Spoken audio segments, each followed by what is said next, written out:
ગણેશ ઉત્સવને લઈને ડ્રગ્સનો કેમ્પેઇન અંતર્ગત અંકલેશ્વર ખાતે ભરૂચ એસઓજીની ટીમ પીઆઈ છાયાના માર્ગદર્શન હેઠળ પેટ્રોલિંગમાં હતી.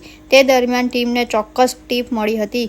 એક ઈસમ લાલ રંગની ટી-શર્ટ અને બ્લુ પેન્ટ પહેરી ઈસમને જીઆઈડીસી ડેપો પાસે આવી રહ્યો છે અને તેના થેલામાં ગાંજો વેચાણ કરવા રહ્યો છે. જે માહિતી આધારે એસઓજી પોલીસ ટીમની જીઆઈડીસી ડેપો પાસે વોચ ગોઠવી હતી.